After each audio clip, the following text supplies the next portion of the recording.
Pernah tak anda lihat seseorang yang mampu fokus berjam-jam lamanya? Mereka seolah-olah berada dalam dunia mereka sendiri, tenggelam dalam kerja dan langsung tidak terganggu. Sementara itu, anda pula baru 5 minit cuba menulis email, tiba-tiba terdengar ting. Oh, ada notifikasi baru. Anda cuba abaikan. Tapi fikiran anda sudah terganggu. Siapa yang mesej tu?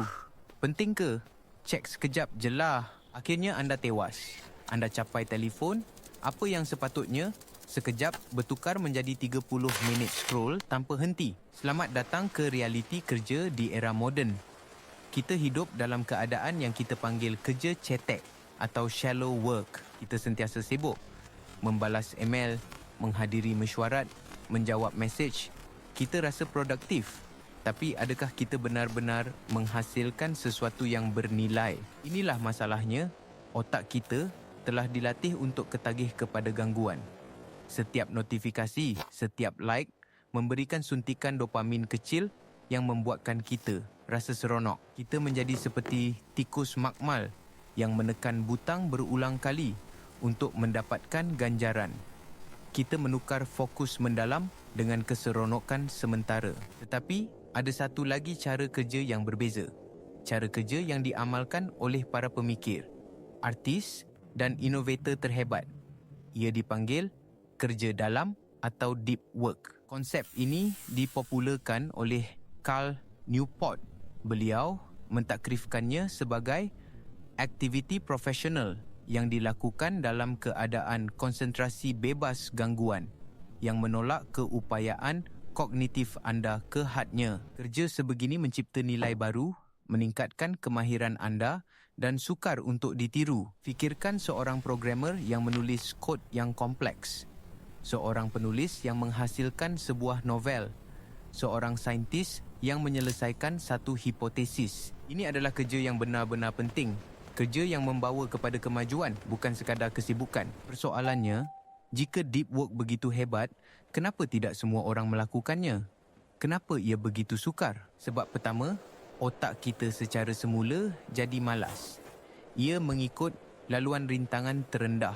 Membalas email itu mudah. Menatal media sosial itu mudah. Ia tidak memerlukan tenaga mental yang banyak. Menulis laporan analisis selama 2 jam, itu sukar. Sebab kedua, kesibukan telah menjadi proksi untuk produktiviti.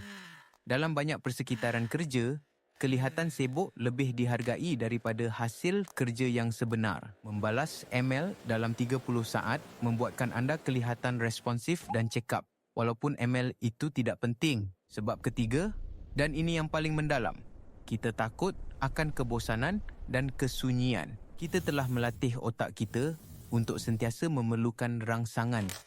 Kesunyian yang diperlukan untuk deep work terasa tidak selesa, malah menakutkan bagi sesetengah orang. Inilah yang membawa kita kepada tajuk video ini. Hanya minda yang jarang ditemui dapat benar-benar menikmati atau sekurang-kurangnya bertolak ansur dengan deep work. Adakah ini bermakna anda perlu jadi seorang genius? Tidak sama sekali. Minda jarang ini bukan tentang IQ. Ia tentang ciri-ciri yang dilatih. Ciri pertama, toleransi terhadap ketidakselesaan. Minda ini faham bahawa pertumbuhan dan kemajuan berlaku di luar zon selesa. Apabila anda berhadapan dengan masalah yang sukar, naluri pertama anda mungkin untuk mencari gangguan. Minda yang terlatih akan bertahan.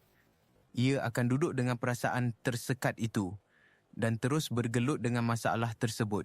Di sinilah detik aha berlaku. Ciri kedua, menilai tinggi hasil kerja, bukan kesibukan. Mereka faham bahawa 1 jam kerja mendalam yang menghasilkan 1 halaman kod yang elegan adalah lebih bernilai daripada 8 jam membalas email dan menghadiri mesyuarat yang tidak produktif. Fokus mereka adalah pada kualiti dan impak, bukan kuantiti aktiviti. Ciri ketiga, kemalasan yang strategik. Bunyinya pelik, kan?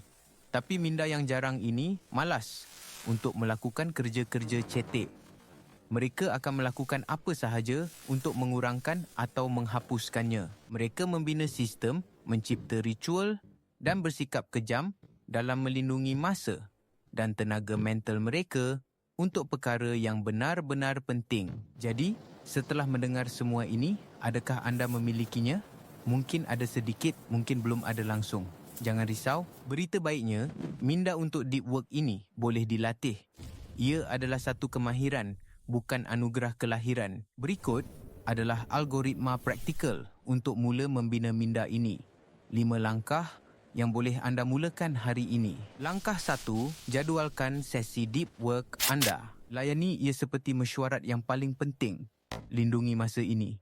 Mula dengan singkat, mungkin 30 atau 60 minit. Yang penting, konsisten. Langkah 2, cipta ritual permulaan. Sebelum setiap sesi, lakukan siri tindakan yang sama. Mungkin dengan mengemas meja anda, membuat secawan teh atau memasang fon kepala. Ini memberi isyarat kepada otak anda. Baiklah, sudah tiba masanya untuk fokus. Langkah 3, hapuskan gangguan tanpa belas kasihan. Ini bukan masanya untuk berlembut. Telefon, letak di bilik lain. Notifikasi, matikan semuanya. Gunakan aplikasi untuk menyekat laman web yang mengganggu jika perlu. Langkah 4, latih diri untuk menerima kebosanan. Apabila anda ada masa terluang, jangan terus capai telefon. Biarkan fikiran anda merayau, berjalan, tanpa mendengar apa-apa. Ini seperti latihan bebanan untuk otot perhatian anda. Langkah 5, amalkan ritual penutupan, shutdown ritual. Pada penghujung hari kerja, pastikan semua tugasan telah disemak dan perancangan untuk esok telah dibuat. Ucapkan satu frasa seperti penutupan selesai. Ini membantu otak anda berhenti memikirkan tentang kerja. Kesimpulannya, keupayaan untuk melakukan deep work menjadi semakin jarang dan pada masa yang sama, semakin bernilai dalam ekonomi kita. Ia bukan satu bakat magis yang hanya dimiliki oleh segelintir orang. Ia adalah satu kemahiran yang memerlukan disiplin dan latihan. Minda yang jarang ini tidak dilahirkan. Ia dibina, blok demi blok. Sesi fokus demi sesi fokus. Jadi, persoalannya bukan lagi adakah anda memilikinya, tetapi adakah anda bersedia untuk membinanya? Atau anda akan terus biarkan notifikasi dan gangguan mencuri potensi terbesar anda? Pilihan di tangan anda.